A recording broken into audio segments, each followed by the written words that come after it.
Good morning, everybody. Happy Friday. Jason Sarney here, guest hosting for my guy, Stephen D. Daniels. This is Clock Blockers, the number one Miami Dolphins morning show. And welcome to everyone in the chat room. I see a lot of usuals: Adam E., Flipside, Marino's Goat, Cruz, Ruiz, Mark, Chef Jew, the great Chef Jew. So appreciate all you folks joining me this morning. So, Dolphins came off a loss on Sunday of last week. It's okay. We're not hitting the panic button. The Niners are a very good team. We're going to dissect that a little bit later today. We're going to get into that. We're going to obviously get into the huge flexed Sunday night matchup at the Los Angeles Chargers. This Sunday, we'll look a little bit ahead to the Saturday night the Sunday night next week matchup against the Bills. So really a lot of fun national Miami Dolphins coverage coming up as they really make their push for not just the playoffs, but we as a fan base, we want the number one. We want the number one. We want the division. That could still happen. A couple of things may have to happen in addition to hopefully the Dolphins running the table if they want consideration for that number one. Kansas City's got to get a loss, but not to get too ahead.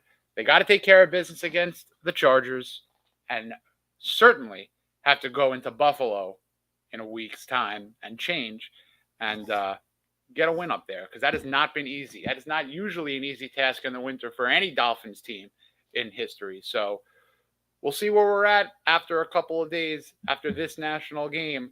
The first time the Dolphins have been flexed since they've brought in that flex schedule. So we're going to get into everything.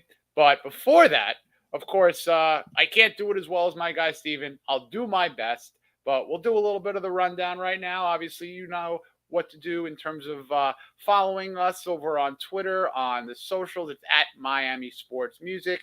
And please hit the like button, hit the subscribe button, and we're going to be doing some fun giveaways today throughout the show. And for all, donations to the channel, we appreciate it. It would be over at PayPal, over at Cash App.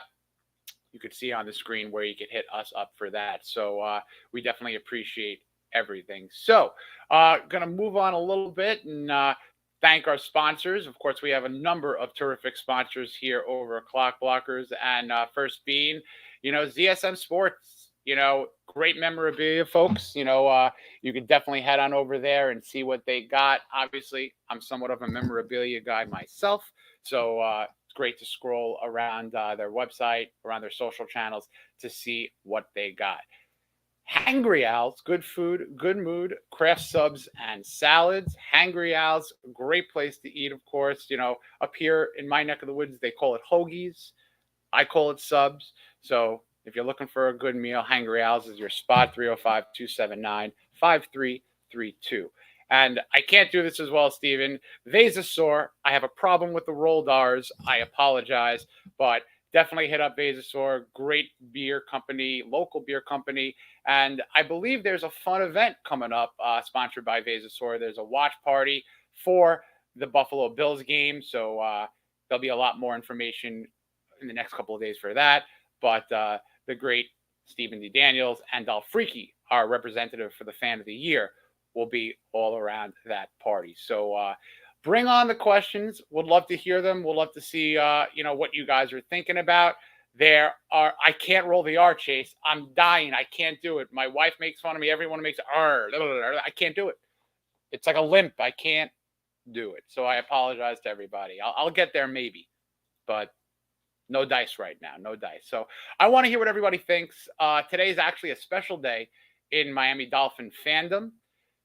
It's the anniversary of the Miami Miracle. Gotta love that time. Gotta love that game, that moment. Obviously, the season didn't materialize after that, but I want to hear stories. If you're in the chat room, if you got a funny story, if you got a funny memory, I, for one, I'll give you mine. I've said it maybe a few times before on a show here or there. I didn't give up on the game. I was very stressed. I was relegated to the basement because I was basically in my, we're in trouble, fourth quarter mode. Really wasn't doing well. So wife and kids said, you know what? Why don't you go down finish this one up in the basement. Sure, went down. And of course, my wife and kids were checking in on the score, seeing how things were going. And then they came down for the last play. And I'm basically like lying down, upset.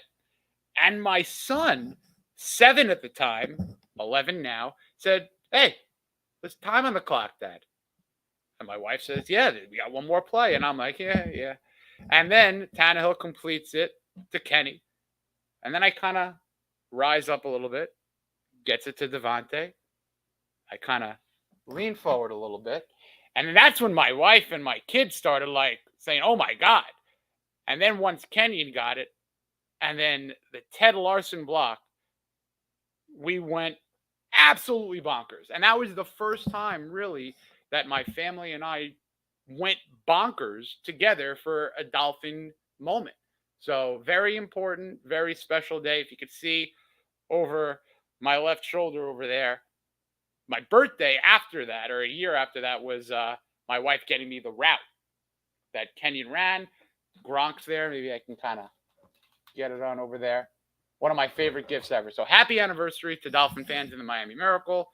Tannehill, Larson, Drake, Stills, Devontae, and everybody on that squad. So really fun time. Would love to hear in the chat if you had a funny situation, what your memory is of that. But probably to me, top 2 or 3 moments live watching. The number 1 moment for me will always be the fake spike Dan Marino against the New York Jets back in '94. So that was my absolute top moment. And I really don't think it could be beat, being that it was the Jets. And it actually really, that fake spike destroyed the Jets for like a year and a half, 2 years. It literally sent them down the drain. So, the good old days. But speaking of Dan Marino, and to segue, Dan Marino has the record for passer rating for the Miami Dolphins, like 108.4 or something like that. And Tua is on pace. Right now he's at 112. So if Tua could finish this year tied, above, close to Dan Marino's all-time Miami mark, that's just unbelievable. Moving on a little bit of the rundown. We got a great place to sit, concerts, sports, and theater tickets, obviously with some really big Dolphin games potentially coming on up.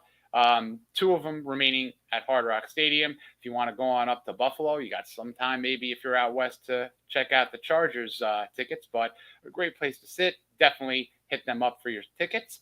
And of course, thanks to Tail Greeter. They are awesome for all your tailgating needs. We have a huge representing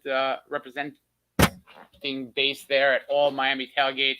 So Tail Greeter, get it on your app and download it for Android, or as Stephen D likes to say, your crapple.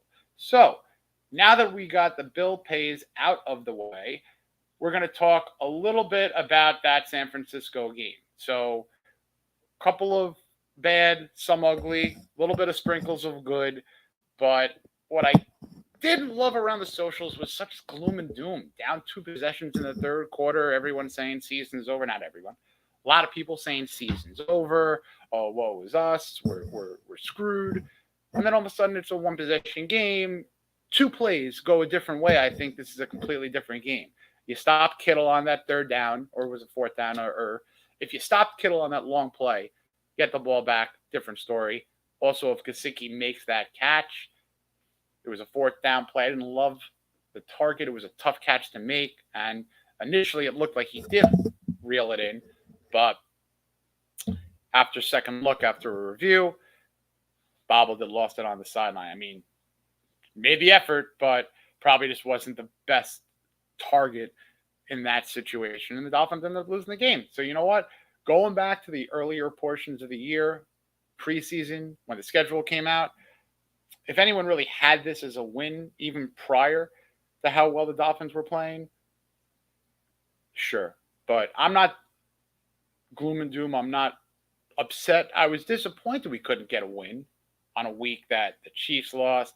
And really, it was the 4th and 2, Chase, that pass to Gesicki. But, I really would have wished there was just a better play, but He made the effort. It just didn't happen. But anyway, I did not really have this as a win this game. It would have been great with the amount of teams that, lost. A couple of teams lost. It would have put the Dolphins in a great spot, obviously. But I like this. I like to look at this as almost that kick in the butt game. A lot of teams over the past 10, 15 years, if they may not get that 1 seed or 2 seed, if they're not that, favorite going into the Super Bowl, maybe if they've rattled off 4 straight wins to end the season, get hot in the playoffs. It happens usually after maybe a tough loss that they kind of regroup, regather. Those giant teams from years back, they rattled off a month's worth of wins, stuck into the playoffs, and won some Super Bowls. So I think this is a good opportunity for them to really gather, regroup. They have a very winnable game against the Chargers. I mean, when you look at the matchups, very winnable game. When you look at the defense that the Chargers are throwing out there, Tua, Tyreek, Jalen Waddle should decimate them. So Tua didn't look phenomenal against the Niners, but body of work for this entire season, he's looked like an MVP candidate. So quarterbacks can have bad games and come back and then just flip the narrative and just get right back on their track. And that's what I expect Tua to do. If anyone has concerns about Tua's performance, definitely bring them up. Would love to hear it in the chat room. And of course, any questions whatsoever, comments, concerns, throw them in the chat room. If anybody wants to join in, if any of the usuals, if any of the DWA want to come on in and say hello, please hop on in. We're going to go until around 12 o'clock here this morning. And again, everyone on their Spread Kindness Friday, hope you're having a good one. And I hope you all go into your weekend, your holiday approaching weekend. We're a couple of weeks away from the holidays, which I love. We're all getting gifts right now for the family, so that's fun. I'll be down in Florida for the last week of December for the holidays, so that's always something that my family and I look forward to. We'll be at the Packer game. As a fan, I'm looking forward to that. Looking forward to kind of letting loose, going with my son, with my brother, potentially my dad. So if anyone's going to the Packer game, that's Christmas Day. Would love to say hi, see y'all, and do some fun tailgating with Tail Greeter. You see that, Stephen D? That's we're bringing it all together here.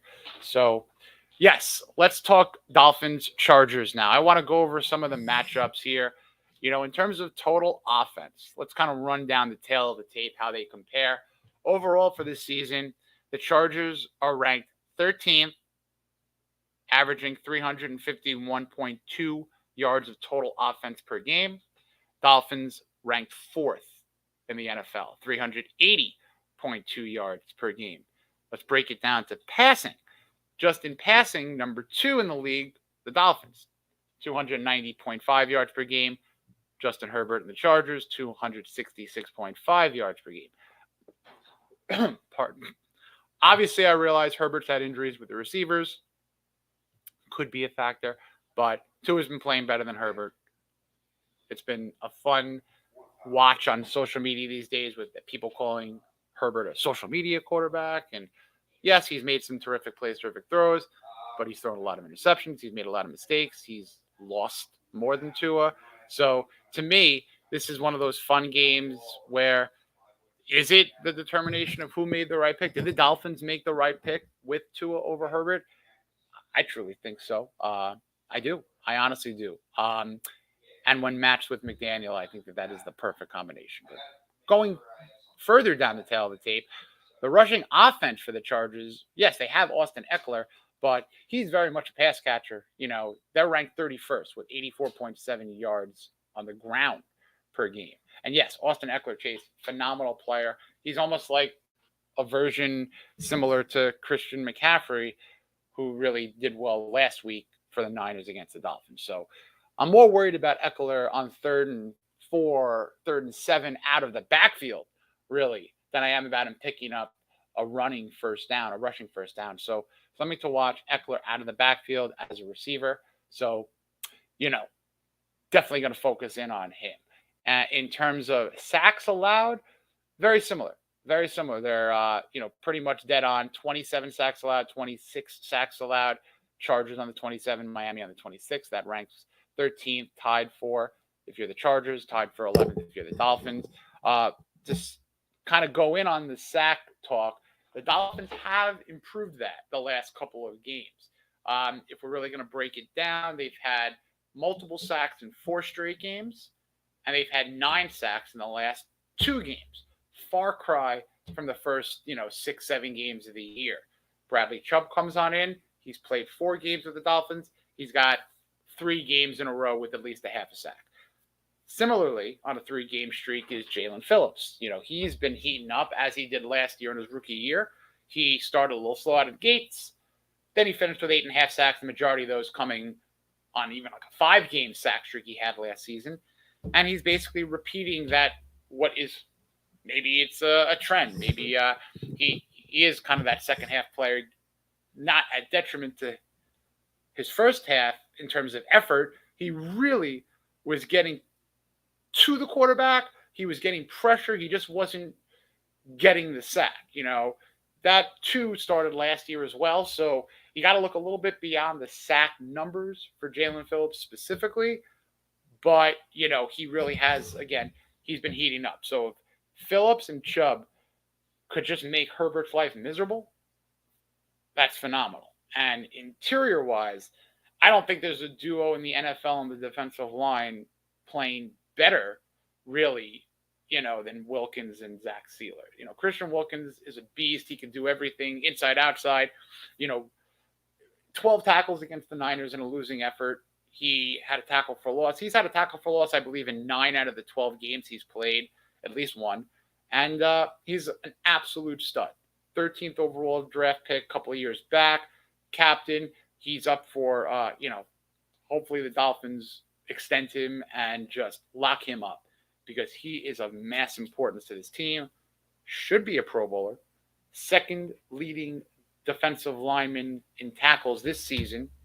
Second to Max Crosby, who was an absolute monster. So that's the conversation in that position with tackles. It's the top 2. It's Max Crosby and Christian Wilkins. So there's your Pro Bowl argument right there. And for Zach Sealer, all this guy does is continue to be a run-stopping menace. This guy is a waiver wire pickup from a couple of years back. And look, is his popularity there to get the votes for a Pro Bowl? I don't know.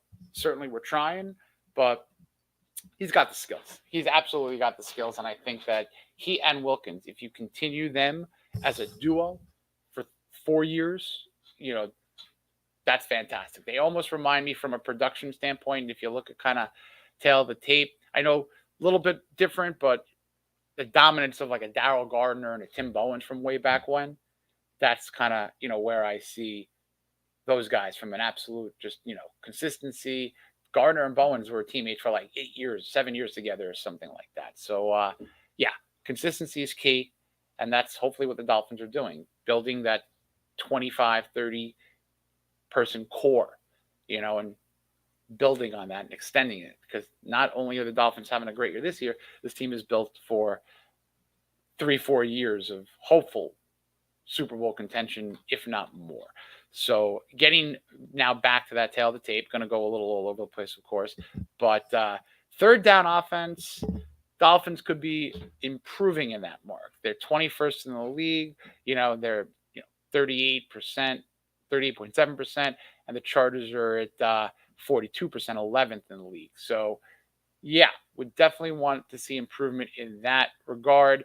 And defensively, the rushing defense for the Chargers, pretty abysmal.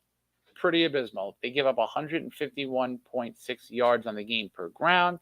Dolphins are in the top 10 for rushing defense, 110.5 yards. So, again, they could stop a relatively weak rush attack by the Chargers, but Eckler is a guy who could hurt you in a number of different ways. So, again, on the sack side of things, the Dolphins from an overall season are only ranked 17th, but if you look at them in the last kind of 6-7 weeks, they're top 10 in that mark. And the Chargers, I don't think they're really scaring anybody in the sack talk. They have 22 on the year, and that's tied for 26th in the league. So third down defense for the Dolphins, same as the Chargers, really in kind of the middle, the lower tier of the league, 24th ranked Dolphins defense in third downs, 25th ranked for the Chargers. They're both in the low 40s. So, this is a situation where for Justin Herbert to march down the field, the Dolphins have got to stop that potential. They got to get themselves off the field. They can give up yards, but if they're going to bend, not break, if they're going to come up with timely turnovers, that's what I'm looking for. There could be some yardage, but I'm worried about stopping them, making potential touchdowns into field goal attempts, and trying to get some turnovers. That's where the Dolphins defense has been lacking this year, has been turnover creation. I mean, Xavier Howard only had his first interception of the season last week. Still, since 2016, leads the NFL in interceptions with only one so far this year here in December. That just goes to show you how good Xavier Howard's been in the lifeblood of his career. But yeah, Dolphins are ranked 24th in the league in takeaways, and that's just not good enough, and a far cry from what they were last year. And in terms of turning the ball over, both teams are really right in the middle. Actually a little bit better if you're looking at the Chargers. They've turned it over 13 times. That's tied for 10th. Dolphins are, right in the middle, tied for 16th. They've turned it over 15 times. So Tua, who's protected the ball very well despite last week, a pair of interceptions, fumble, chalk it up to a very good defense. He's had a remarkable run at not throwing interceptions, broke a Dolphin record there, broke Ryan Tannehill's record. But, hold on. Let me see here, Cap for Life. You got a question here. Your thoughts on QBs in the fourth quarter throwing interceptions? Yeah. Yes, of course it matters. It's timeliness. You'd rather your quarterbacks not throw interceptions, obviously, in the fourth quarter. But, what can you do? If you throw a couple of first half interceptions and you're still in the game, that's fine. Let's see how you respond. But the fourth quarter turnovers those are killer. Those are absolutely killer. Herbert versus Tua. Who throws the first pick? Your thought? I'm going to say Herbert. I'll stick to the narrative that I'm hoping for. If the Dolphins do get some pressure on Herbert, maybe get a couple of tip passes, and Herbert does, I think, have a propensity to throw a lot more errant passes, as we've seen this year, than Tua. So I also think that, and I said this last night on my Thursday night kickoff show, that I think more pressure is on Herbert, regardless of a home game. They need to win this game. The Dolphins really want to win this game, but if the Dolphins, God forbid, lose, there's still a lot of fight left in them making the playoffs and just positioning for a decent seed. If the Chargers lose, if the Chargers trip up, they're as good as out. So a home national televised game for Herbert, who's been up and down, people have been criticizing, going up against an MVP candidate and Tua, the guy drafted before him.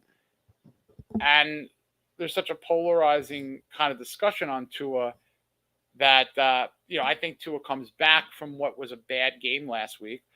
But I think Herbert trips up this game. We could see a couple of good numbers from him, but I think he'll throw timely interceptions, much to the point in the fourth quarter. Maybe in an effort to come back from maybe 10, 14 points down, the Dolphins ice it with an interception. I think Herbert throws a pair. Maybe Tua throws one, what have you. But I think that this is going to be a very well-schemed game by McDaniel. I would hope so. But if they continue to do their strength and just target over the middle of the field with Hill and Waddle, and we'll talk about both of those guys in a second, the tops in the league, Miami, are throwing over the middle of the field. Last year, they were 27th in the league. So that's Tyreek Hill and Jalen Waddle, and McDaniel knowing that that's obviously the bread and butter. So that's where to target. I don't think the Dolphins are going to ground and pound. They're not that kind of team. I think you throw it. And with Tyreek Hill just 11 yards away from setting the Miami Dolphins single season receiving yardage mark, he'll go over Mark Clayton probably the first play of the game. First series of the game.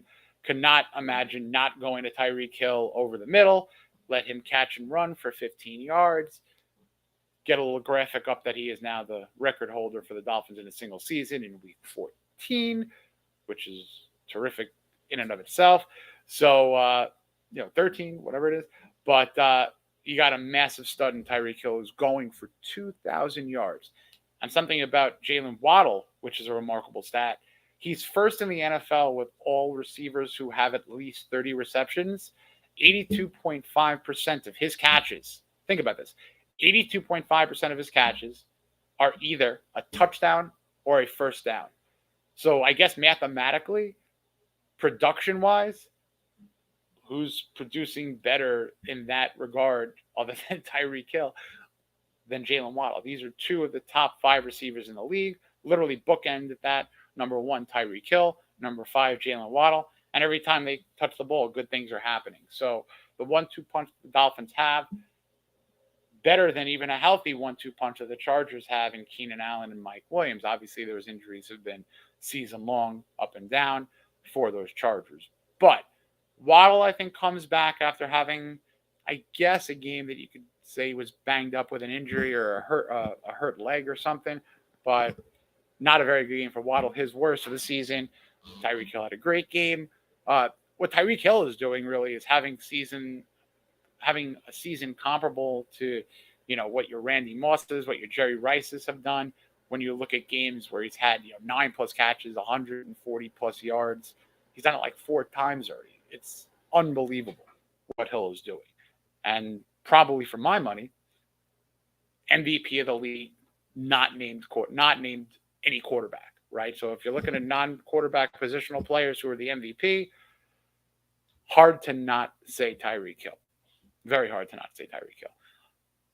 Going to the number 3 receiver that the Dolphins have, got to talk about Trent Sherfield. Trent Sherfield has been remarkable lately, and this is a guy who a couple of years ago when he was in Arizona, he started his career in Arizona. Last year he was in San Francisco, and those 4 years, 3 years in Arizona, 1 year in San Francisco, he had about 37 catches, I give or take, about 400 some odd yards, 2 touchdowns. I mean, really a special teamer sprinkled in with some generous, snaps here on offense, really not an offensive threat. And now in 12 games as a Dolphin, he's got about 25 catches, 300 yards. I mean, he's nearly equal to his career, and he will.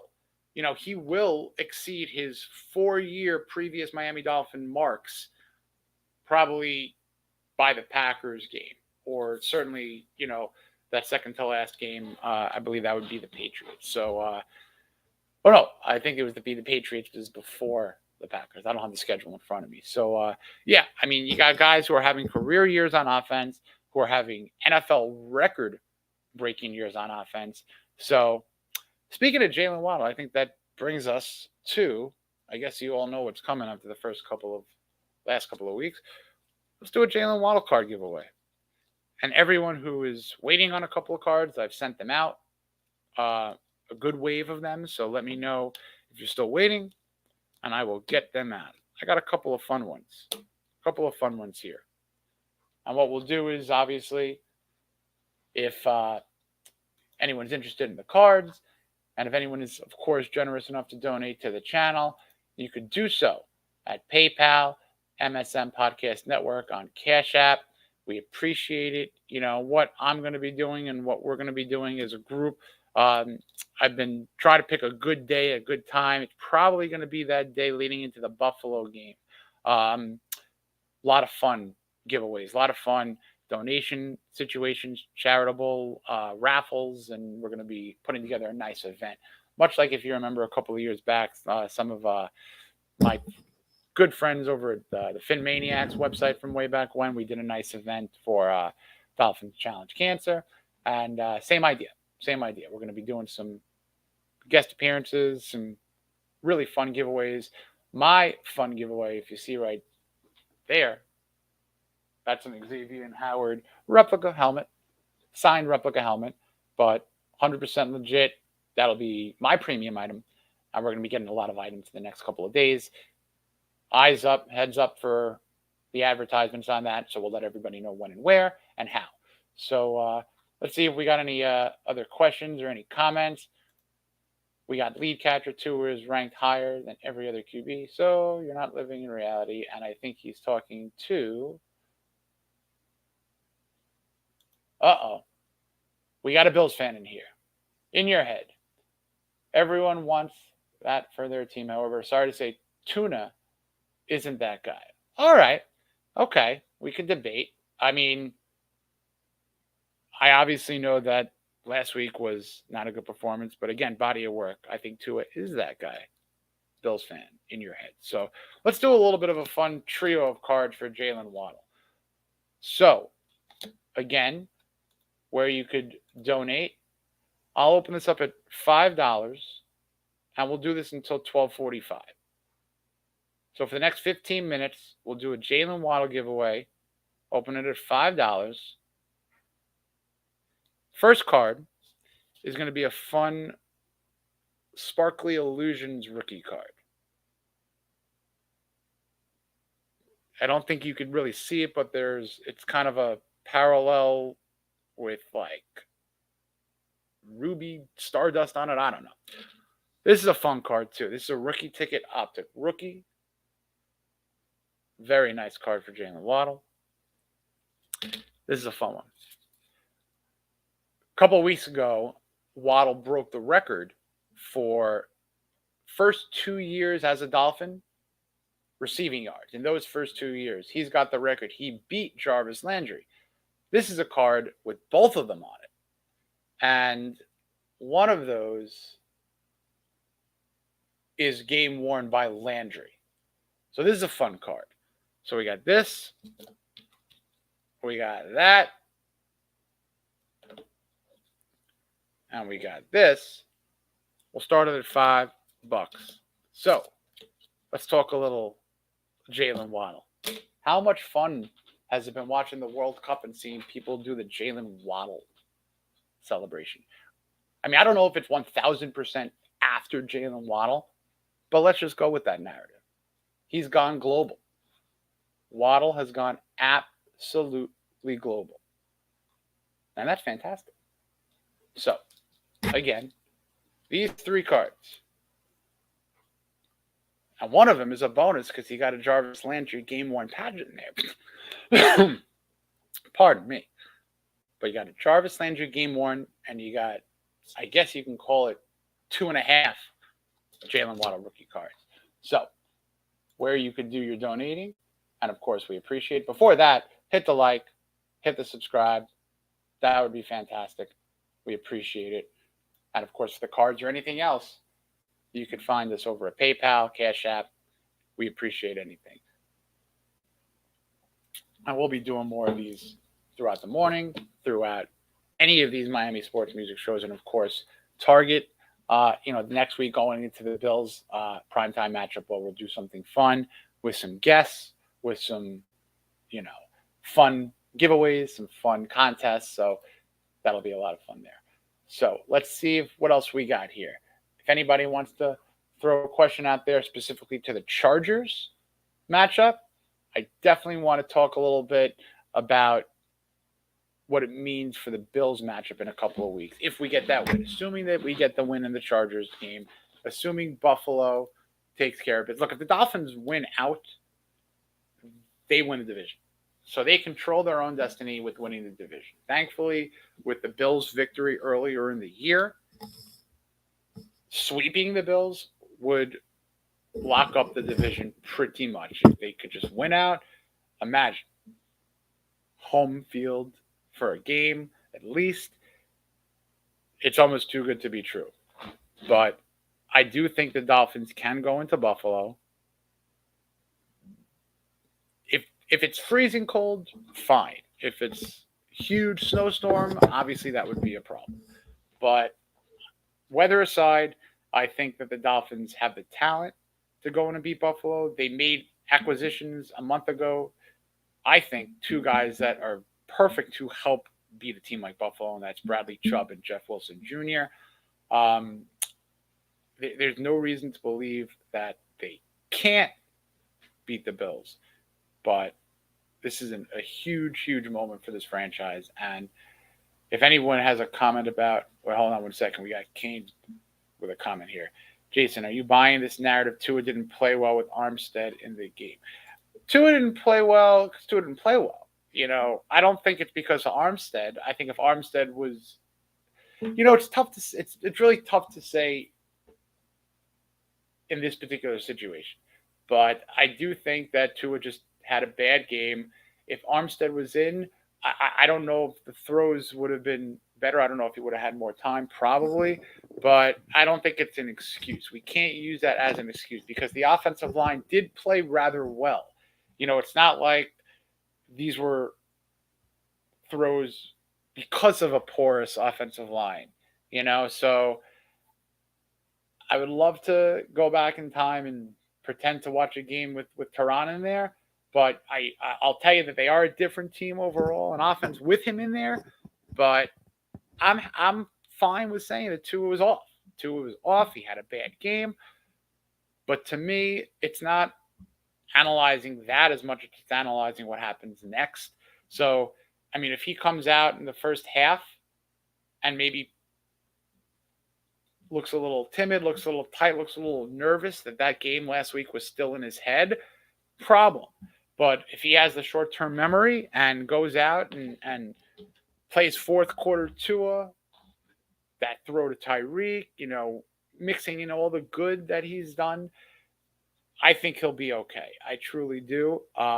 It's a good test to see what's between the ears for him. This is national. This is coming off a bad loss. And when I say bad loss, I mean they lost to a very good team. They lost to a Super Bowl contending team. I'm not destroyed over that at all. I would be fine with this West Coast trip overall if Tua looks very good, comes away with a win, we get out healthy. That's what I had. I had 1-1 for this West Coast trip. So I think that Tua comes back fine. And look, if for whatever reason it's a defensive game, if the defense really puts the offense in fantastic positions where yardage and heavy Tua magic isn't needed, the win is the number one. The win is the number one. So if Tua ends up 265, 2 touchdowns, 1 pick, but they win, don't want to hear it. Don't want to hear, but he didn't throw for 300 yards. Again, timeliness. When and where are those completions coming, And Cruz said, Cruz, you make a good point. This is a terrific point. Tua is the only QB in the NFL not allowed to have a bad game. And the funny thing is, to kind of go a little bit around that, but you're right. Baker Mayfield, comes in out of nowhere and, gets to be a quarterback of the Los Angeles Rams last night, wins the game, and now all of a sudden he's got a resurrected career after a bad couple of seasons, and everyone's complimenting Baker Mayfield. On a ridiculous opposite effect, you have a guy having an MVP season, coming back from one bad-looking injury after the fact, the Buffalo fall, the ankle injury, the back injury, whatever it was, and then probably one of the most horrific situations that I think anyone has ever seen live on a football field. That when Tua was on his back, I can't even imitate it. You don't want to imitate something as scary and as gut-wrenching as that was. And then all the guy does is come back, despite everything, and rattle off one of the most impressive runs in recent memory. And he's still leading the league in huge quarterback metrics, such as passer rating, such as third down rating, fourth quarter passer rating. He's doing it when it counts. So I do think that this is an allowable sidestep.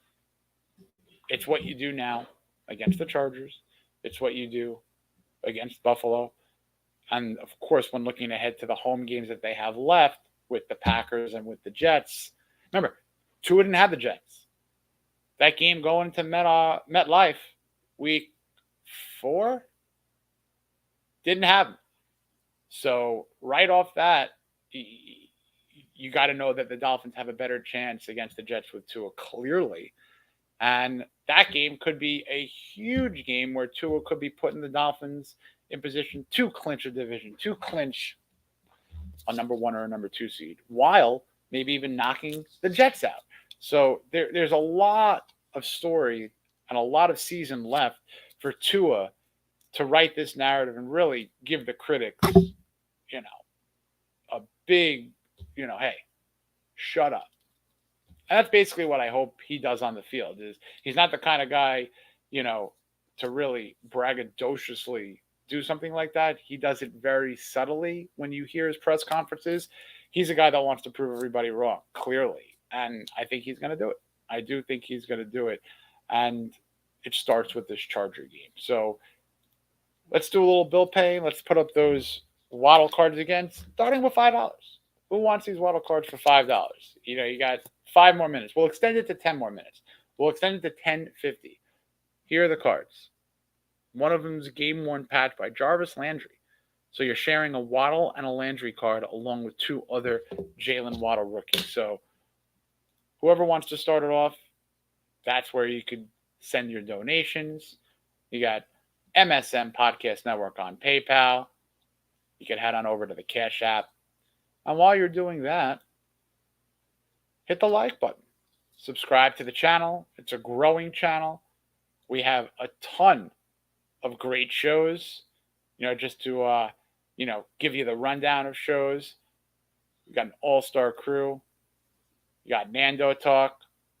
You got Eric the Commish, Lorenzo, Batman, Nonus, Nando Talk, CB83. Great podcasters, great people. I'm really thrilled and honored to be a part of this great group. And, of course, everyone over at the DWA, Solo, D, Stephen D. Daniels, Dolphreaky, the whole crew. So let's get your questions in. Let's get anything. Oh, let's see. Where do you get the good sports cards at? Well, I do a lot of eBay hunting for breaks. You do some box opening. Dolphins I've been very lucky with Dolphin breaks. You go on eBay, you bid. If you like the price point, you keep on bidding. If you don't, you back out, you look for the next one. But yeah, I've been getting very lucky with some of the Dolphin cards and happy to, kind of share them for a good cause. So got Jalen's, got Tua's. So it's been a fun hobby. And I kind of want to give back to the, I guess the fun part of the hobby. It's very, I guess, pricey. So, the days of going into, a store and buying a $2 pack are pretty much over. So it's fun to kind of give back a certain way and get like the hobby a little bit more, I guess, affordable, whatnot. So, yeah, throw up any kind of donations that you want. We'll do this for about 10 more minutes, maybe like 7 more minutes, 10:50. Those Waddle cards started at $5. And definitely for the folks that have donated, who are waiting on cards, today should be a day, maybe even yesterday or tomorrow, where you get, I sent like 10 out. So hopefully the usuals who have been waiting on those shipments, you'll be getting them. So let's talk a little bit more about the Dolphins and Chargers game before we, kind of move on in the format here.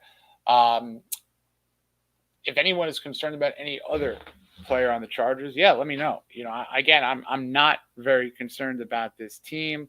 I'm going to give a score.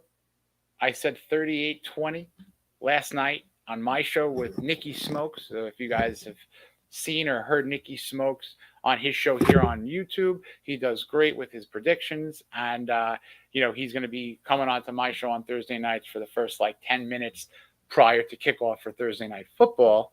And, I like 38-20. I think he said it would be more like 31-27, something like that. But a 4-point victory, I think that he had, and I think the Dolphins could win. I'm going to say it's going to be a multiple possession win. Chase, $9.99. Thank you, Chase. I don't have the horn. Steven's got the horn. Hold on. Do I have a sound here? Where's the horn? Well, Chase, you're it, and I appreciate the donation. We'll get you up there, and you are right now leading with 5 minutes to go for the Waddle collection with Jarvis Landry. So, Chase, thank you very, very much. Oh, we got stats. I love when people put stats up. What do we got here? We have Hill has 68 receptions. Diggs has 91. So does that mean Allen is only good? Oh, okay. We have a Bills and Dolphins convo going on. Let's just let the chat go on here. I appreciate a Bills fan jumping on into the show. I'm happy to do a debate. If In Your Head wants to jump on, if any Dolphin representative wants to jump on, I can moderate. If everyone's respectful, we could have a fun debate here. So I'll tell you what. Let me throw a link in the chat if anybody wants to jump on in and share a thought. Bear with me here.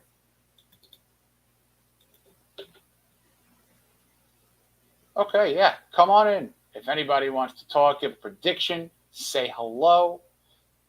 And again, if you're jumping on, this is the anniversary of the Miami Miracle back in 2018. Ryan Tannehill to Kenny Stills to Devontae Parker to Kenyon Drake. Heck of a block by Ted Larson. And Gronk did not have the angle.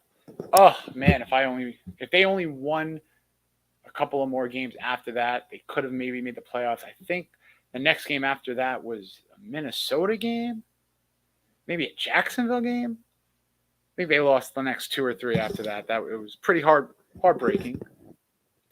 But what can you do? It still was one of the best memories in Miami Dolphin fandom. I would love to hear a top 5. If anybody wants to list a top 5 plays that they've witnessed live, 2 right off the bat for me. Fake spike 1, Miami Miracle 2. If anyone has more plays, if people were around for the hook and lateral play against the Chargers. Hey, fun timing there.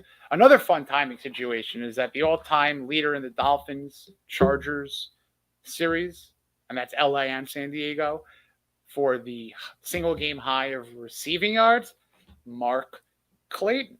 So ironically, let's do a hypothetical here. I think it's 143 yards off the top of my head, Mark Clayton's high game for the Dolphins against the Chargers in that series. Tyreek Hill could shatter 2 of his records. Number 1, the single season. Number 2, high game against the Chargers. So I love Tyreek Hill to absolutely blow up this game. It's not me going out on a whim to say he can get 10 catches, 155 yards, and a touchdown or 2. But this is national. And I think that he is peppered with targets over the middle. What is the longest field goal ever made in Dolphins history? That is a terrific question. I don't think they've ever made a 60-yarder. I wonder if it's Sanders, because in that great year 2 years ago, he had 24 consecutive kicks that were made. He had a number of records. I just don't know distance. But you know what? If I had to take a guess, I'm going to take a guess it's Olindo Mare. So if gun to head, I would take a guess it's Olindo Mare. I'll tell you what, I'm going to look in a history book here. Bear with me, because that's a great question. We'll put that question up, Canes. The longest field goal ever made in Dolphins history. My guess, if I had to say yardage, probably maybe 57, 58 yards. I just can't remember a 60-yarder. I feel like that would have been in the forefront of my head. But now I'm on a mission here. Now I want to find this out. And if anybody can beat me to it, I do not know this off the top of my head. I'm just making an educated guess that it's Olindo. We'll call it 57 yards. Okay. Field goals. We'll leave that for a moment. But a list. The Leon Lett fumble game. We'll talk about that in a second. The Ken O'Brien, I think that, what was that, like the 1,000 yards of combined offense game, whatever that was. First game back, that was beautiful game. That was the Irving Fryer 4th and 5 completion. That's a great list, flip side fishing. That is a great list. To break that list, Dan Carpenter. If that's confirmed, That would be a great call. Yes, Carpenter hit a 60. Good call. Let me confirm. Let's confirm with Dan Carpenter. Dan Carpenter had a nice run with us. A nice little run.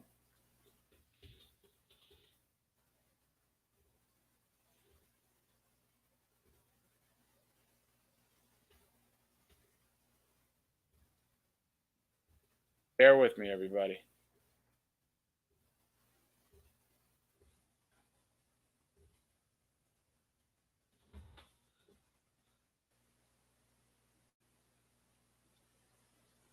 Yes, indeed. 60. Here we go. We have 60 yards from Dan Carpenter on December 5th, 2010 against Cleveland. So there we go. 60 yards. Jason Sanders has the fifth longest field goal back in 2020 in Arizona. That Arizona kicked the 56-yarder.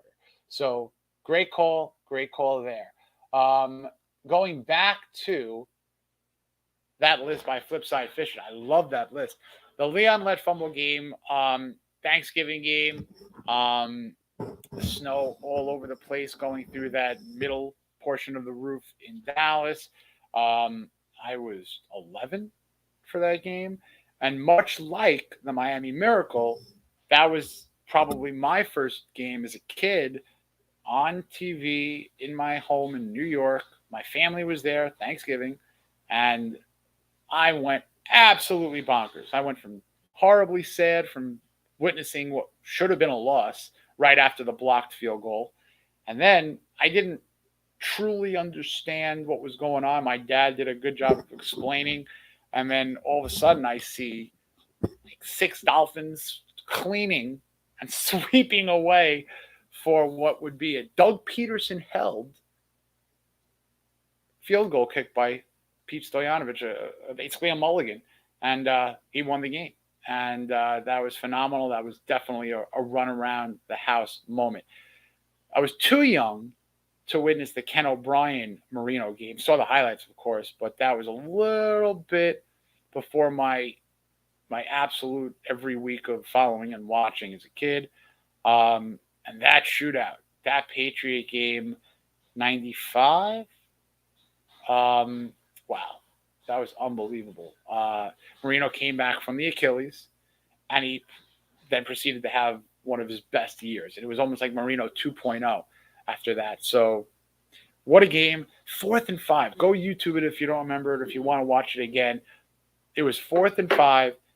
And to me, Flipside Fishing, give me a thumbs up if you agree or whatnot, probably the most cold-blooded throw in Dolphin history I've ever seen.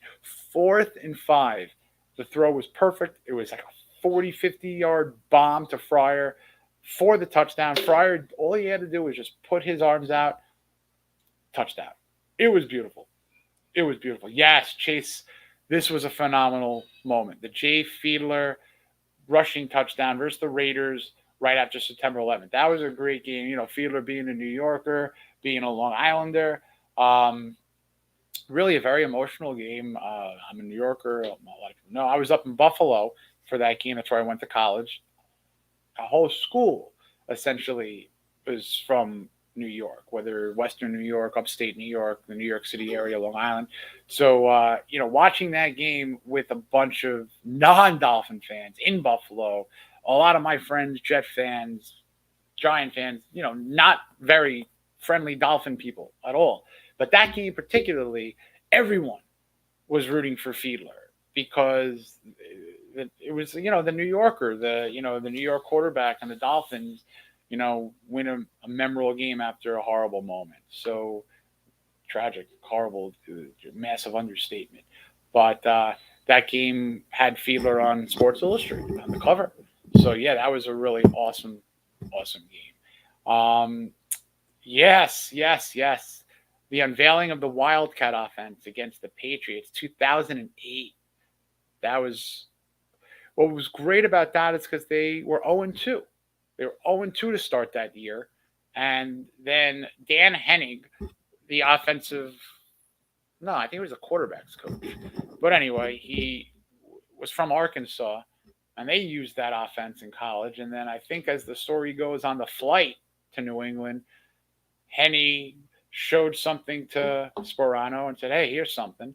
And then they tweaked it a bit and they installed, and the rest is history. And if you watch a YouTube of that game, believe it or not, there's a quick little shot of Ronnie Brown just throwing on the sidelines, almost like he was warming up the arm. And one of his 5,000 touchdowns that game was a throwing touchdown to Anthony Fasano. So good call, Flipside Fishing, on the trips down memory lane. And look, hey, we're going to call it. I'm going to call it to Chase. Chase, congratulations, my dude. You have won the trio of wild cards, the 2.5 rookie cards, because you got one of them with Jarvis Landry in there. So appreciate you, Chase. Chase, DM me your address. They are yours. Very much appreciate you, Chase. So thank you for that. Okay, give me some more moments. Give me some more moments. Yes. Zach Thomas run back of his pick six against the Titans. Oh, man, was Zach fun to watch. Is this the year that he gets into the Hall of Fame? I think so. I think so. A quick little sidebar. I went to the draft I went to the draft 2 years ago, and the number one thing that I wanted, to do was run into, literally, this was a goal, was to run into the VP of the Hall of Fame, the big dude, in the blazer, the one who knocks on the door and kind of gives the Hall of Famers their acceptance. I had a chance to meet him. David Baker, I believe his name is. I think that's right. But this guy's like 6'8". He's huge. And you see him in that blazer. And I was walking with my buddy Chip Turner, Dolphin fans. If you know Chip Turner, he's a terrific writer. Been around Fin Maniacs and all that. So Chip and I were walking around getting some breakfast on day 2 of the draft. And all of a sudden you see this hulking figure right in front of, the hotel, I guess, where many people were staying. We walk across, and I went on up, introduced myself, said hello, and I just asked him, sir, what are your thoughts on Zach Thomas getting into the Hall of Fame? And then he did say that he is very much deserving. He does believe it's going to happen, but he cannot guarantee when. So it was a nice answer in terms of in the future we will see, hopefully, Zach Thomas in. I didn't love the don't know when. Didn't love that. Because the last thing I want is to have him go to the senior section, because he does not deserve that. He deserves inclusion when the man can still celebrate proper. Let's be real here. Zach Thomas needs to be in the Hall of Fame, and it needs to be now. So, we have a Brian Cox comment here. Jason, scroll up about the Brian Cox comment. Refresh it if I don't see it, but anytime we could talk about good old Brian Cox, I love that. Of course, one of the best memories ever. Yep, there it is. Monday night game when Brian Cox took on the entire Bengals team after the hit on our punter late. Walk-off sack from Trace Armstrong versus Buffalo. Walk-off sack from Wake on Halloween. Yes, great, great, great moment. Yeah, Brian Cox literally took on the entire Bengals team. Also, him walking out in the Buffalo, everyone remembers that, flipping the dual birds. And if you go back into highlights there, just sign to the times, It's a lot different these days, but you got Don Shula with an ear-to-ear smile right behind Brian Cox walking out, flipping the bird to the Buffalo Bills. Literally, ear-to-ear smile. Almost like he told him to do it. But that's neither here nor there. Just a lot of fun. A lot of fun watching those Dolphins of the 90s. Obviously, we're a franchise that loves our highlights, loves our history. We're celebrating an anniversary of the Miami Miracle today, or at least I am, But I see a lot of video and a lot of tweets of that Miami Miracle. So let's go back to talk a little bit about that walk-off Wake sack. Halloween against the Bengals, overtime. Cam Wake, one of the best pass rushers Dolphins have ever had. That was an awesome, awesome moment. A wake-off, walk-off. The wake-off, walk-off. So many good moments that the Dolphins have had. And to kind of bring it all back, I see Jason Taylor, Defensive Player of the Year. Jason Taylor was also a Walter Payton Man of the Year award winner, as well as Dwight Stevenson, Dan Marino. So Jalen Phillips is the 2022 Miami Dolphins nominee. And, you know, Jalen is fantastic on the field. He does amazing work off the field. I actually had a great opportunity to, write a story about what Jalen did with Fanhead, getting a great friend of mine and his son, the Blackwells, Chaz and Charlie Blackwell. Charlie's great up and coming flag football player. Really loves the game. Really loves Jalen Phillips, and somehow there was a reach out. They reached out to each other or whatnot. And long story short, Chaz and Charlie were invited to some awesome event at Hard Rock at the training facility with Jalen, with the representatives over at Fathead, and Jalen gave a personalized Fathead to Charlie, just really awesome. So I have that article up on Dolphins Wire, and there's really some fun coverage across the board up on Fathead. So again, just Dolphins, what they do off the field is amazing. And I referenced Don Shula a moment ago. I'll reference him again. Huge aspect to why Don Shula was so important to community, team, NFL. He was a huge champion of philanthropy, charity. And this organization, the Miami Dolphins, their players, their coaches, everyone involved, amazing job. Raising money, getting community involved, and just, taking care of the fan base, truly. And Jalen is extremely well-deserving, and hopefully he could be another recipient of that Walter Payton Man of the Year, which I think, really some of these players value that over an MVP. To be a Man of the Year, it's a really huge honor. And all 32 nominees, should be hugely honored for that alone is terrific. So fun taking a trip down memory lane about all those Miami moments. So far this season, there's been some fun games moment-wise, I don't know if I could deal with some of those heart attack moments. I want to deal with watching a game and enjoying it for like 2.5 quarters, just having the Dolphin team obliterate a team. We've seen that kind of twice this year, more or less. The Texan game was an obliterating first half, and the second half was just tough to judge. It was, Skylar Thompson comes in, didn't look great, and then really the gas was taken out. But they got out of there with the win. They did dominate the Texans in the first half. And going back to the Browns game, they didn't start off phenomenal, the Dolphins, but they ended up playing a very good game. But I am waiting for that front-to-back party of the game. Maybe it's December 25th, Christmas Day against the Packers. Maybe it's one of the national games in the next 2 weeks. I do not think we're going to be looking at a potential laugher or blowout in Buffalo. I'm hoping that it's this game. Again, I'm going to stick to my score prediction, 38-20. And we'll see what's score predictions. Give me your score predictions out there.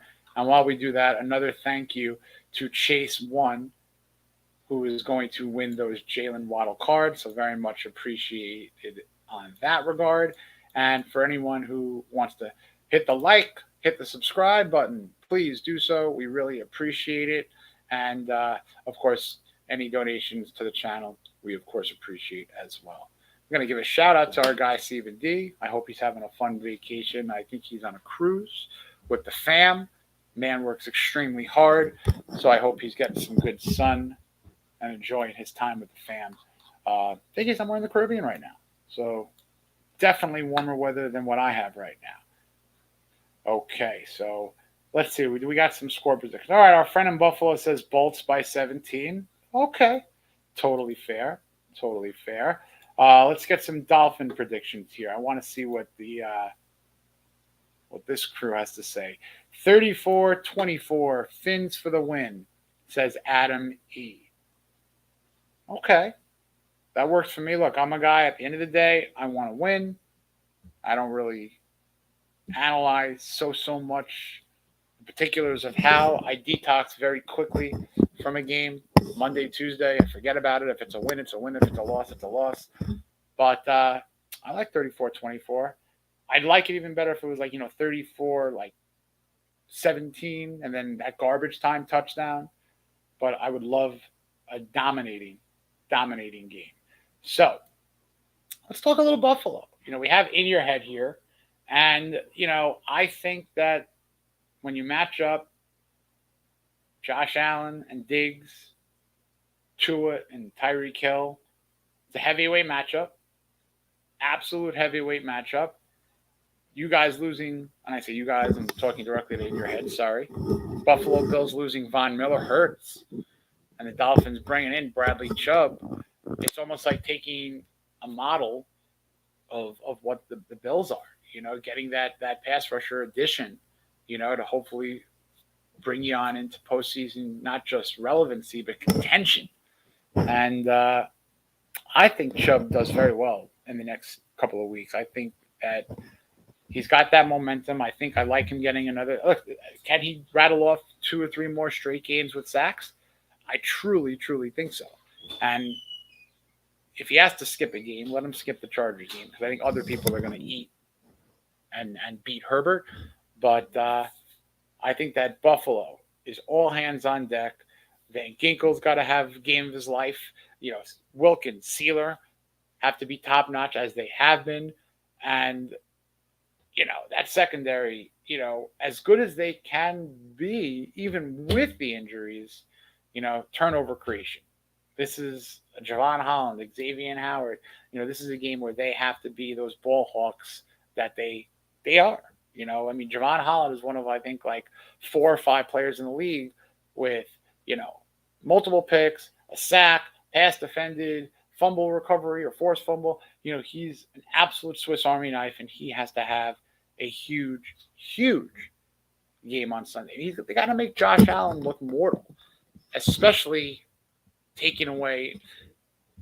Let me rephrase that. They're not going to be able to take away, the ability for Josh Allen. They're not going to be able to take that away for him to rush, but they need to be able to do it where they're not taking a 3rd and 8. Allen can't find anybody, and he's scrambling for 15 yards. That absolutely can't happen. And that was the problem prior to a last-second win with stopping the Bills on defense. Allen made a couple of poor throws and couldn't put the Bills over the top week 3. But can't let Allen beat you on the ground. Absolutely cannot let Allen beat you on the ground. You got to, again, like I mentioned with Herbert, you got to force him into turnovers. And Allen has been throwing a good amount of turnovers. He might even have thrown his way out of top 3 or 4 MVP contention. When you look at Patrick Mahomes, Jalen Hurts, Tua, Joe Burrow, and then I guess you have to throw Josh Allen in there. But yeah, the interceptions, a couple of losses because of those, I think that he has backed himself out of the lead for MVP. I mean, look, a month ago, it was the Bills and Josh Allen that everybody was terrified of. And now I think that they've come back down to earth. So I think that if the Dolphins can get this win against the Chargers, and let's see, who do the Bills have? Do the Bills have?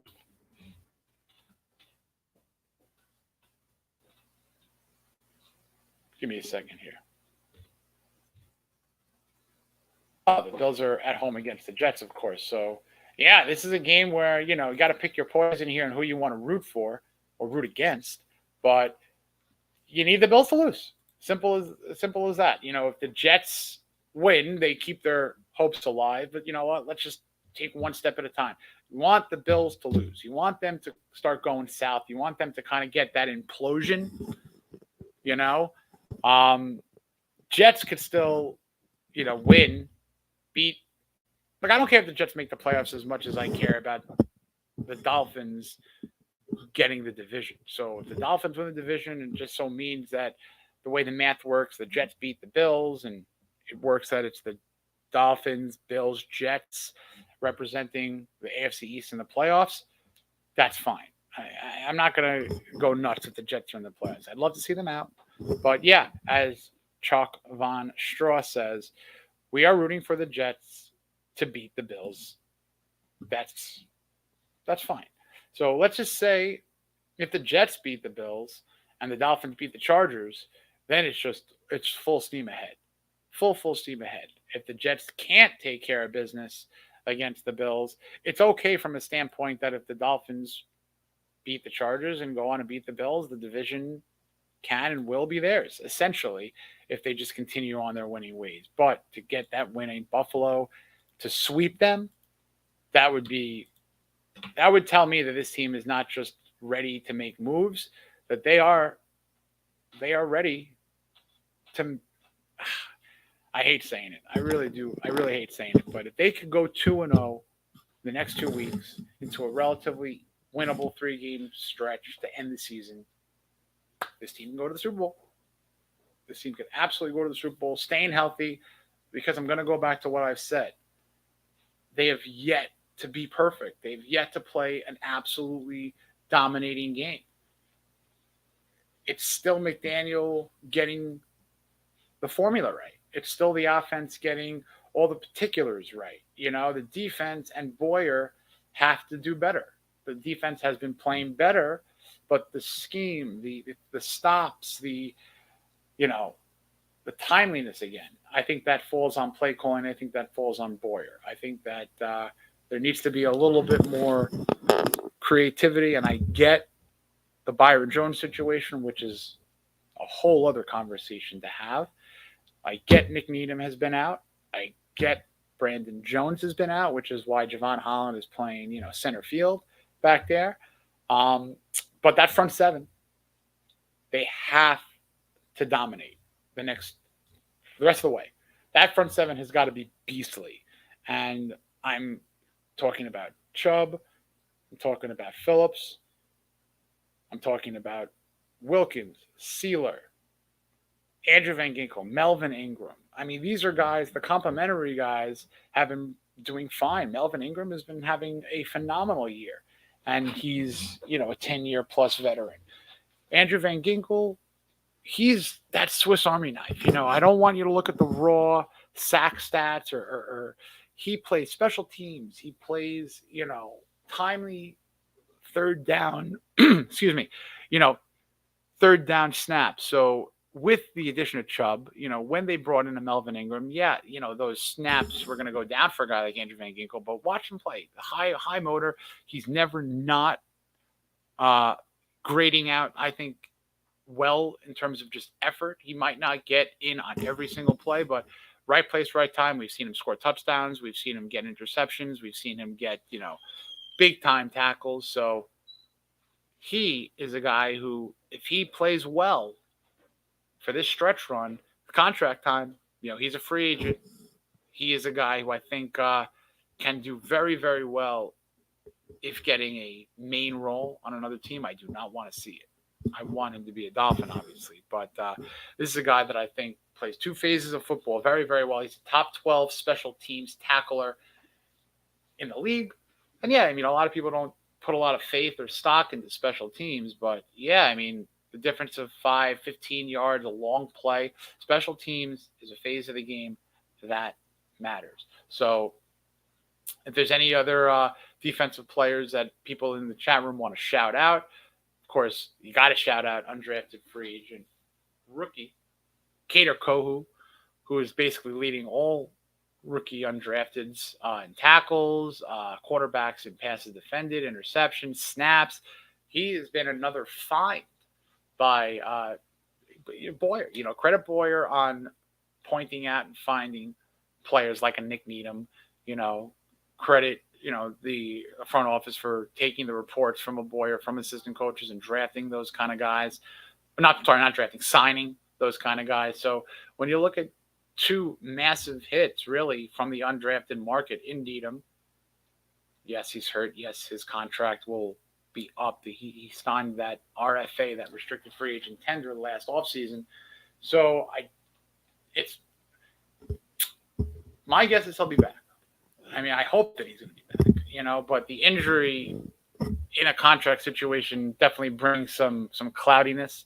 Beatham is a guy who could also, I could probably see going back west if that's the case. But that's where he's from, originally a California kid. But not to talk too much about players potentially going elsewhere. These are people that we would love to see retained, re-signed. And my philosophy is, if you strike gold by finding a player, reward him with the contract internally. Get that second or third contract, reward those guys, pay them out. And Nick Needham, Christian Wilkins, Andrew Van Ginkel, they fall into that category for me. So we'll see. That's a conversation for months from now. Salary cap wise, obviously with everything the Dolphins have been doing, there are ways out. There's going to be a lot of money coming off the books very, very easily in a number of areas. You could probably say that Byron Jones may have played his last game for the Dolphins last season. I don't think we're ever going to see him in a Dolphin uniform again. There are other players, of course, when you look at what they do for the team or what they don't necessarily do for the team, salary will come off the books. So I think the Dolphins are going to be set up to retain and re-sign a good amount of the free agents that they will have hit the market after the season. The number's up there. The number is definitely up there. So we shall see what happens in the offseason. But want to definitely get a chance to do the rundown. Love doing the rundown. Hit that like button. Please donate to the channel. Become a member. Subscribe. We, of course, appreciate it. I think it's also time, while I'm running that info up on the screen, let's pick. I'll tell you what. This is a fun one. For Dolphin fans of a certain age. See what I did there? Xavier Howard is one pick away from joining his coach, Patrick Surtain, as a top 4, tied for 4th in the all-time interceptions lead. So, if we're going to talk about Coach Patrick Surtain, let's talk about an auto. I'll give that away. We're not going to give it away. We're going to ask for donations. We're going to auction it away. We'll go to 1130 on this one. This is a number 5 out of 49 Pat Surtain autograph from the XR Panini Football Series 2021 set. Nice signature.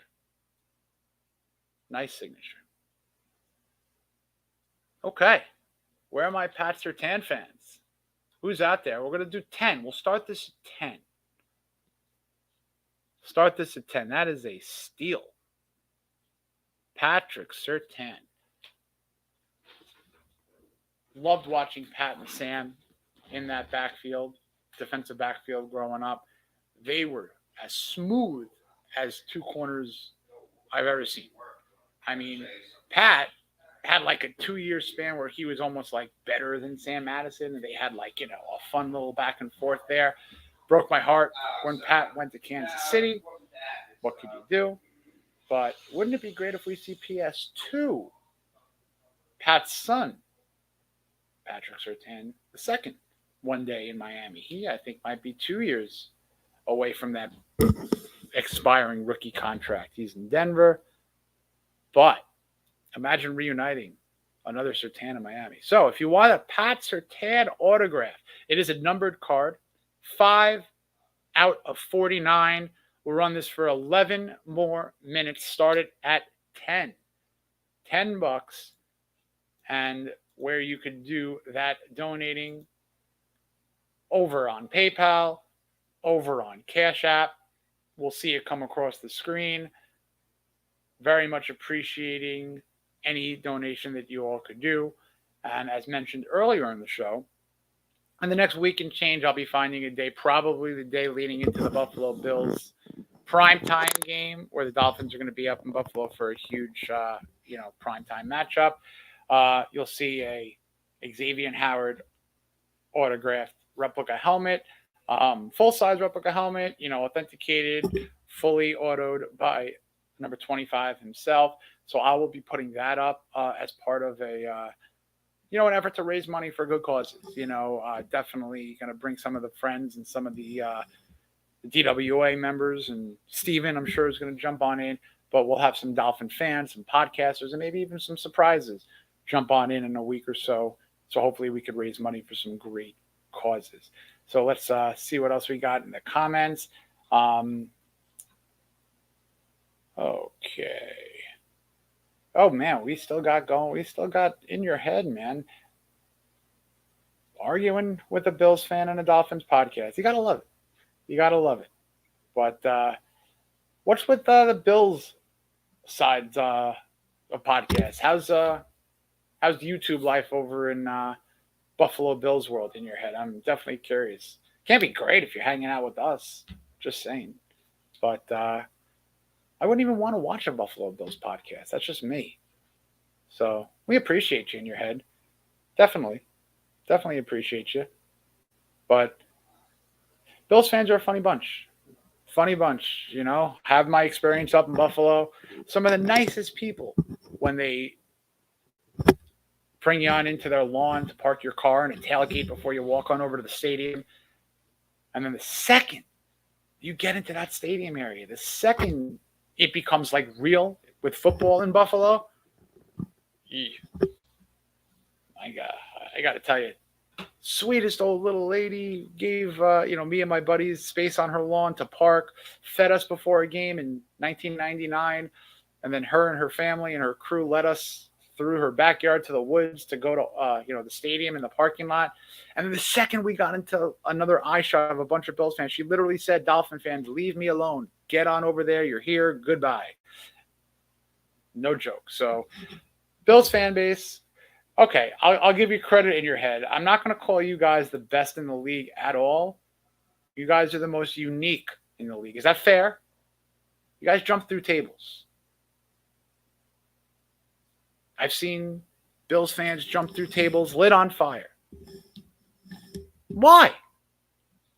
Not only is it an absolute waste of a good table and waste of money, you're jumping through a table lit on fire.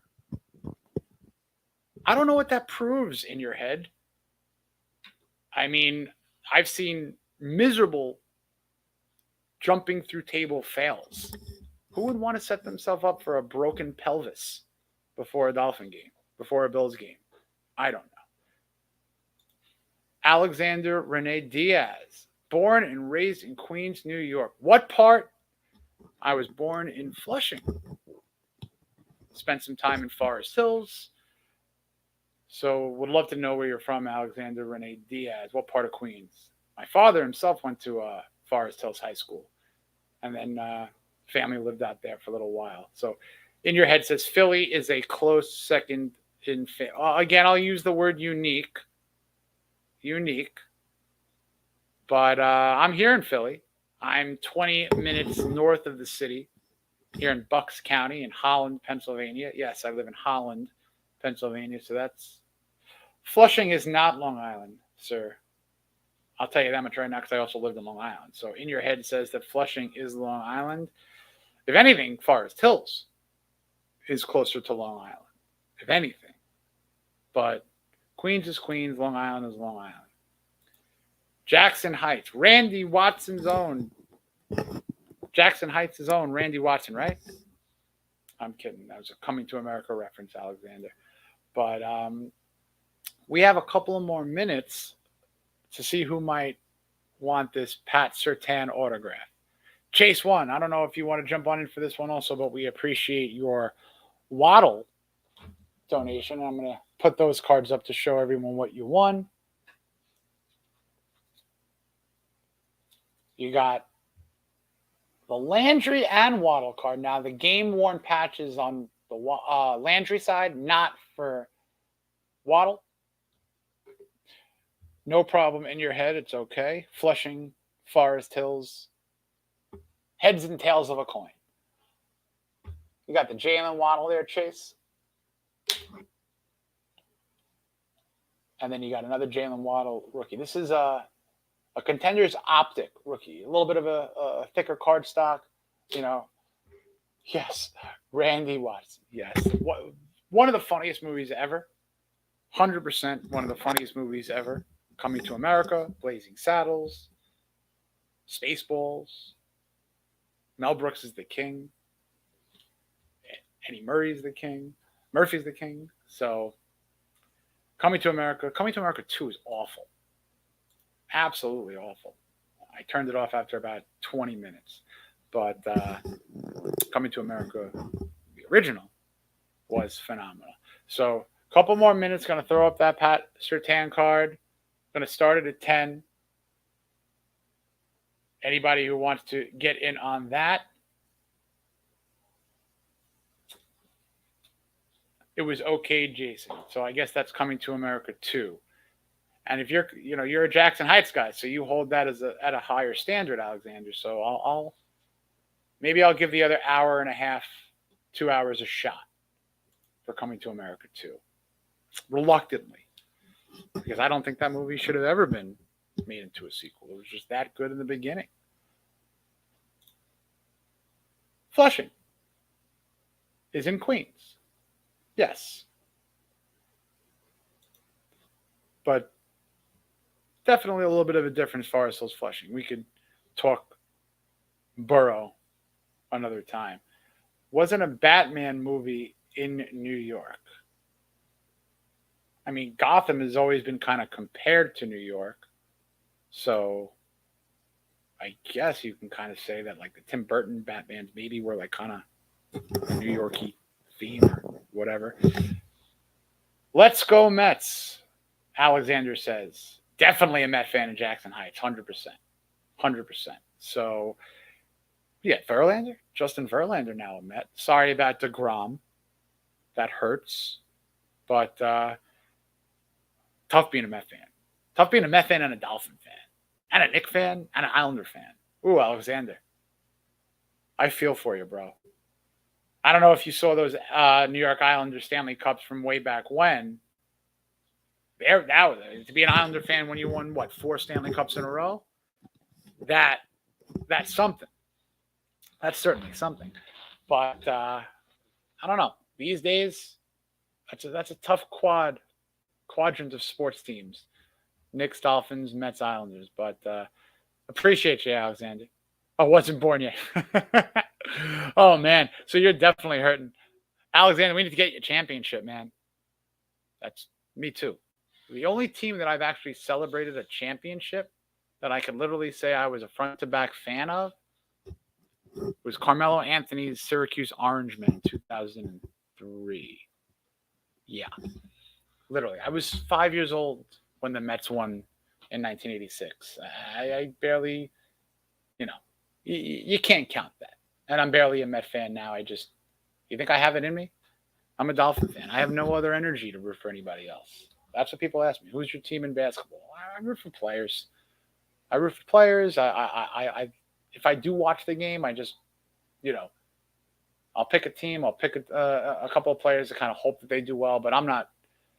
You should see me watching Dolphin games. It's not fun. It's not pretty. I stress myself out. A year's worth of stress every Dolphin game. In Dolphin fan years, I'm 94 years old.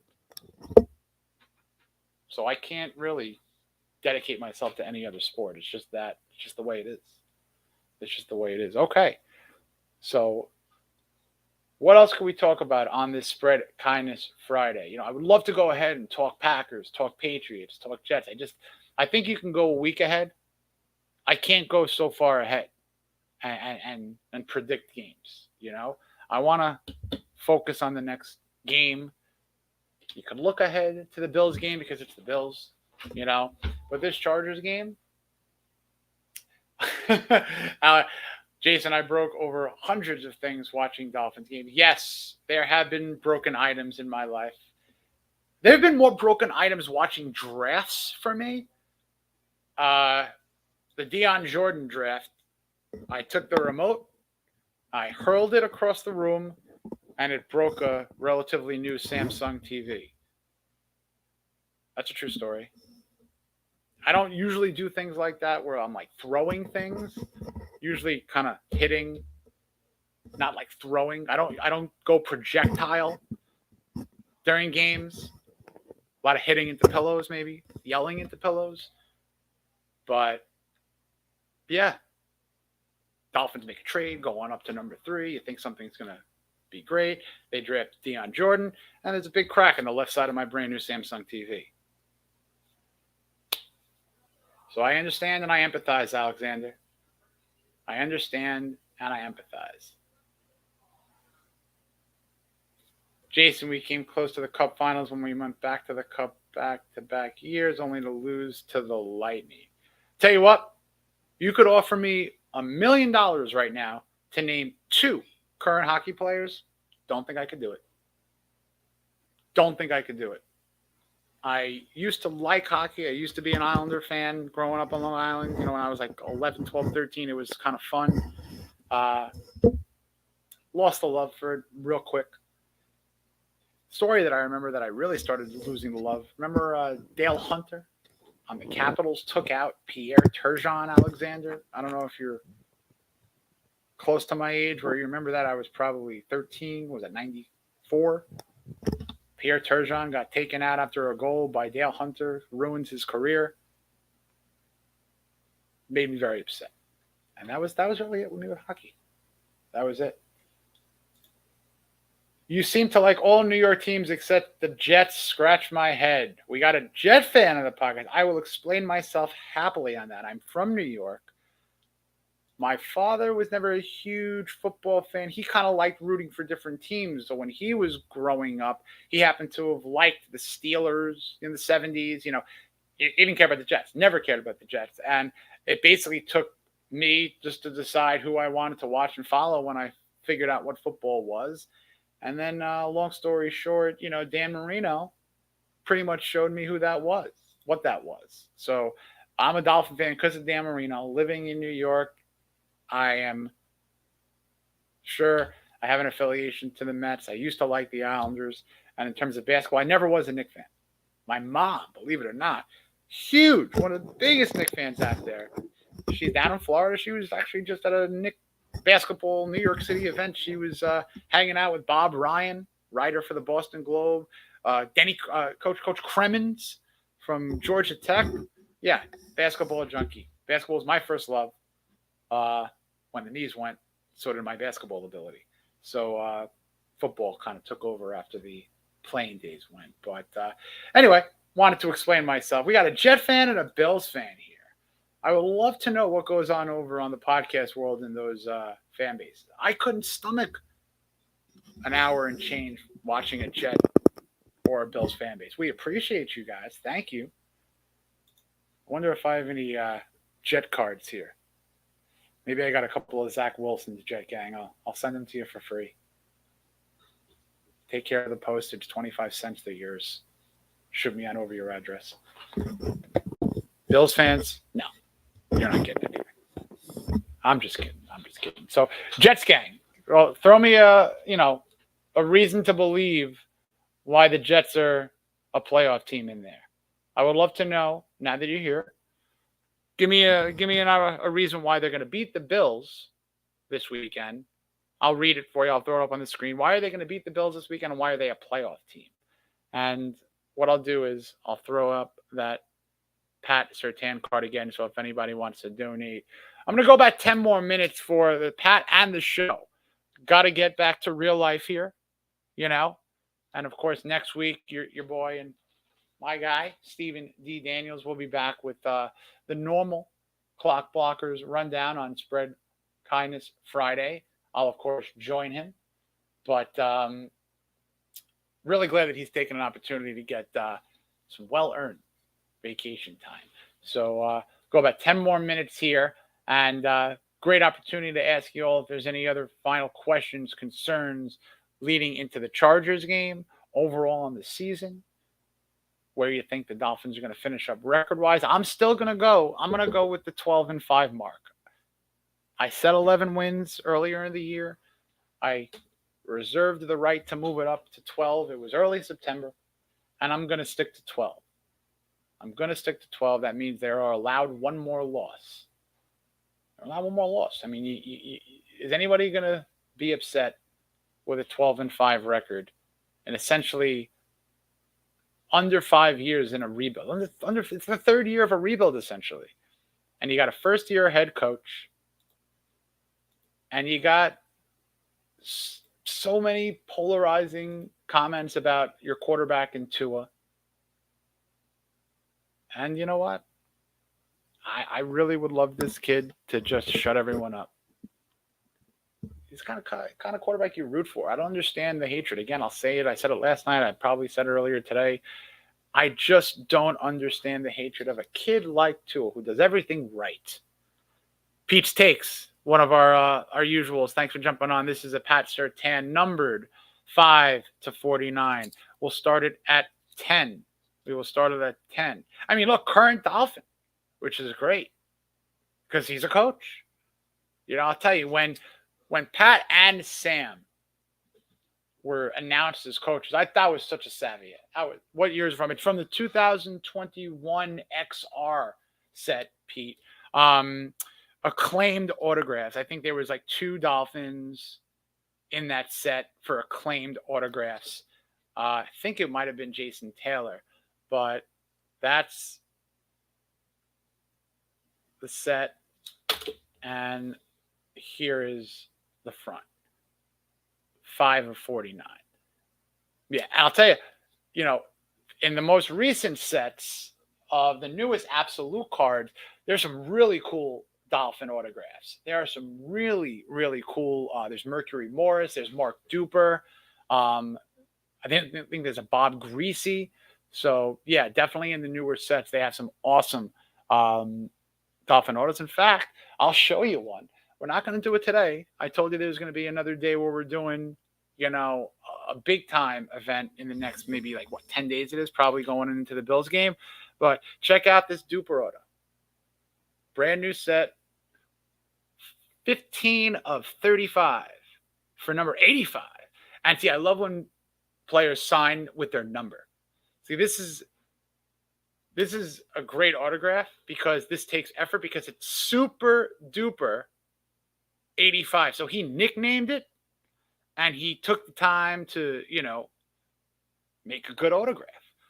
You see a lot of these players these days, you know, they're signing so many of them. You know, I've seen players that do like a line and a dot, you know, and it could be anybody, you know, but when you do an autograph like that, I think that's a pretty solid on the player. One of the best autographs out there. We don't see him on the field, but Eric Ezukama has a great autograph. He puts Easy E on his autos.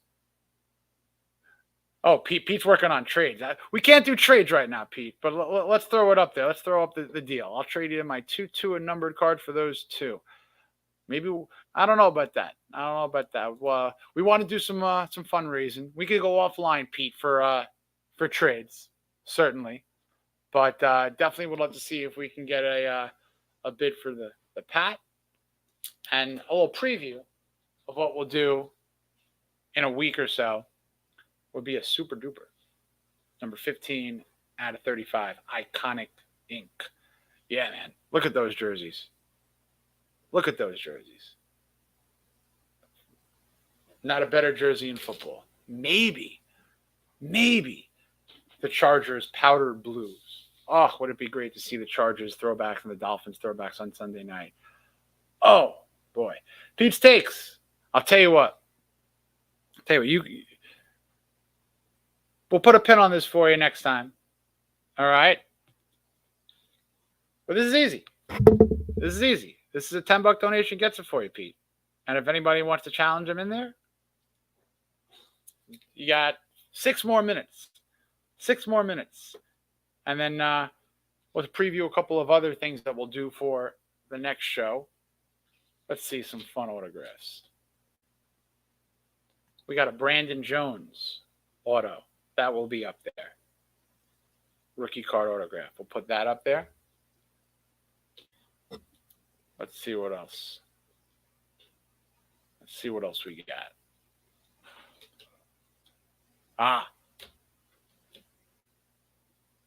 I know he's, having a little bit of a rough year, but this is a clean new card. It's a patch with a football and an autograph of Mike Gesicki. Only 25 of those bad boys. This is a brand new set. and we'll put this up next week. But just to give you all an idea of some of the cards that we'll do on that day, we'll have a long, maybe a couple hours. You know, the Super Duper we'll do next time. I'll probably start it at 15 for the donation.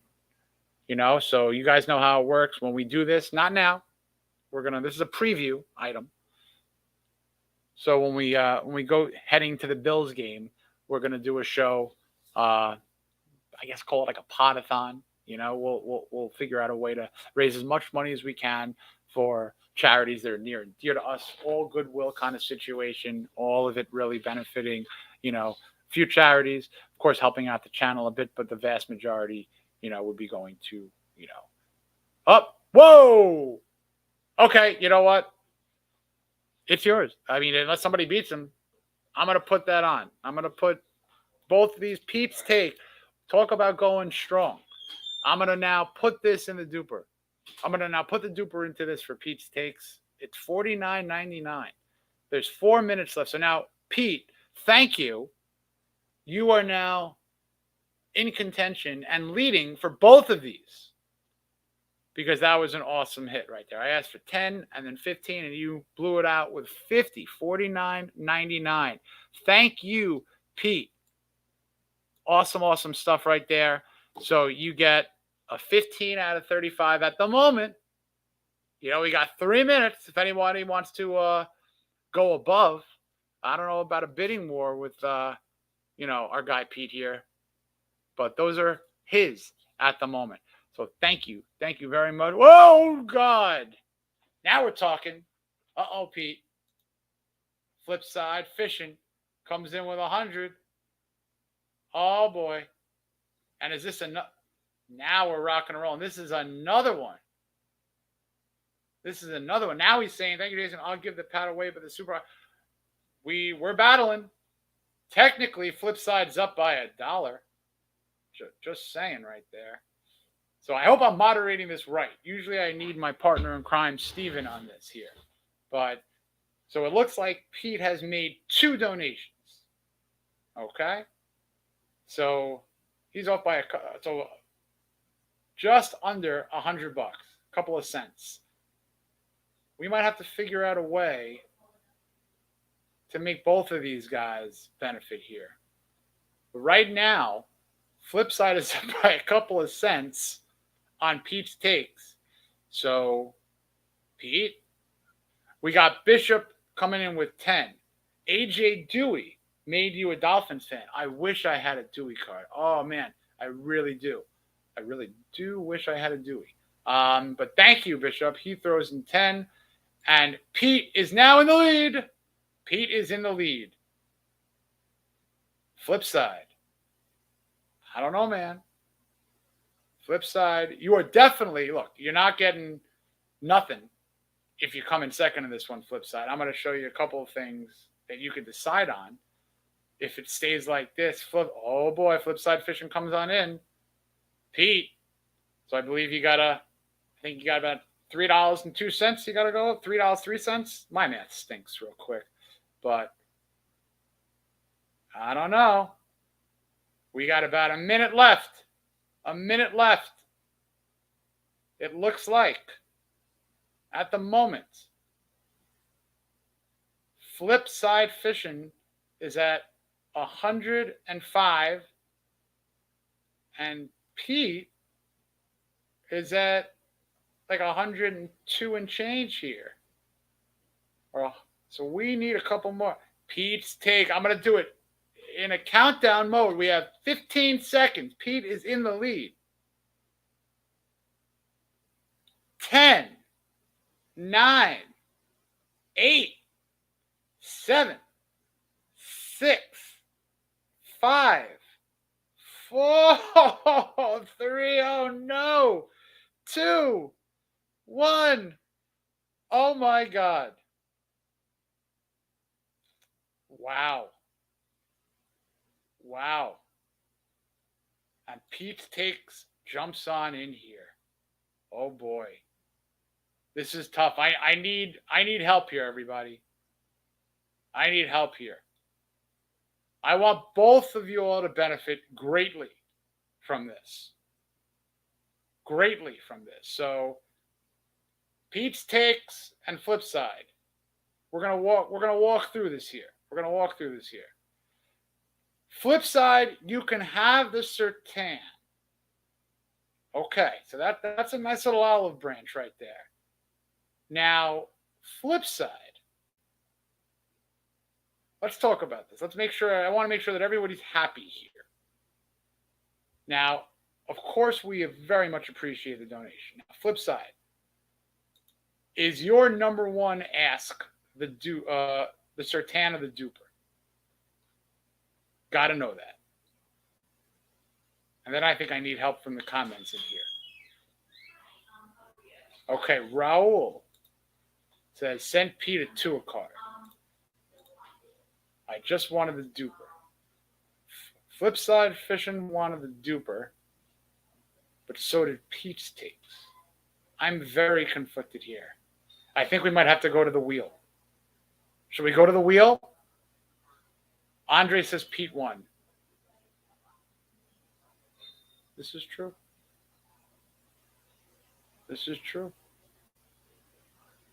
So here's what we're going to do. Oh, man. So I think Pete won, but I want to let's do this. So if we're saying Pete won, okay, and Pete started the bidding, but I want to make Flipside happy with another card because it does look like Pete's got this here. But we got to get you a good card, Flipside. So Flipside, what I want you to do, if you don't mind, list me 3 current and 3 former Dolphins in the chat. If you could do that for me right now. We're gonna quarterback this here because we're not concluding until our guys here are both happy and are both going out winners. Because we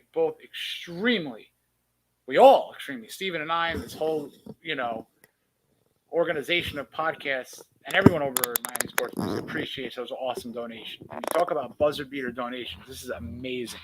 So, flip side. Okay. Give me that list. And so it looks like, Pete won both cards. So that's where we're at right now. Pete won both the Duper and the Pat. But we got a pile of cards right now that I want to match up to flip side. That's what I want to do. And we know that Chase won earlier, got the Waddles and the Landry. Pete is going to get the Duper and the Pat. But now I need to talk with Flipside Fishing because I want to know what I'm fishing for in this ocean of Dolphin cards here because you deserve something good. And I have a concept here. If you're looking for a Waddle, we could throw some Waddles in there. Waddle, Hill, and Holland. Okay.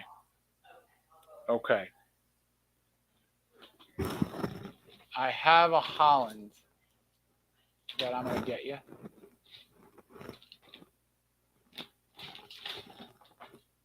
Where is it? It is somewhere. Waddle, Hill, and Holland. And I'm going to get you a good Waddle. Because you're such a good sport. And look, here's the deal. Here's how we're going to do it. The fact that, Pete came on in with the suggesting of the Duper, the donating, we're gonna make Pete very happy with the Duper and the Pat. Because that donation was so generous on the fins, on the fishing side, I'm going to give you a rated Waddle. How is that? Can I get a thumbs up on a graded Waddle? Because 2 autographs went to Pete, but I'm going to give you it's not an auto, but it is a 10 Waddle. Perfecto. And I believe this is a population 1. So if that's good for you, flip side, it looks like we're getting the endorsement on it.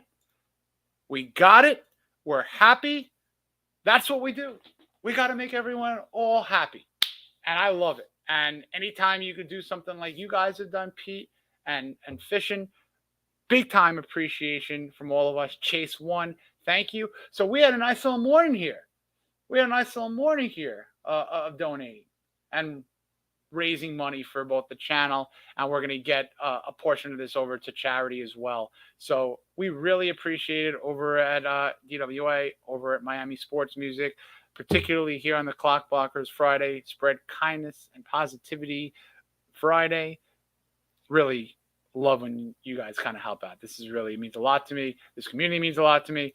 And cards is just, it's fun. It's something that brings the community together. And I know that when I go to my mailbox and I see some cards coming in, puts a big time smile on my face. So I'm happy to do that for you all. So Pete, flip side, you know where to find me on Twitter at Jason_Sarny. Kevin Lee, what cards were you? Oh, that's what I'm saying. I got my list here. Kevin, tell me what cards you were owed. I'm working on it. And then DM me your address on Twitter. Like I said, I got like 9 or 10 of them out earlier in the week. They are all going out. So you could reach me again, Jason_Sarny. DM me, and I will get those all out. Flipside Fishing, Pete's Takes, Chase One. Thank you very much. Trucker Sean, see you in there. Love seeing you in there. You are one of our OGs. So thanks for jumping on in. Everyone out there, appreciate you listening. And look, we got a Chargers game Sunday night. The whole nation is going to get a chance to learn more about the Miami Dolphins, learn more about Tua, learn more about Mike McDaniel and just the great coaching to players, relationships that he has, all of his players. I mean, I love what he does with Tua. I love what he does with both veterans and young players alike. McDaniel is on a Coach of the Year campaign. So if they can pull out 5 in a row, maybe win a division, got to give it to them. Yeah, Kevin, sorry about that. You know, we definitely have been doing as much sending as possible. Send me the info. I'll check in with Steven. But Kevin, you are definitely going to get something very, very soon. So Pete's Takes, Flipside. To all you out there, thank you very much. Have a fantastic rest of your Friday and weekend, leaning on into a big-time Dolphins-Chargers game. So fins up, and until next time, we'll see you next show on Miami Sports Music.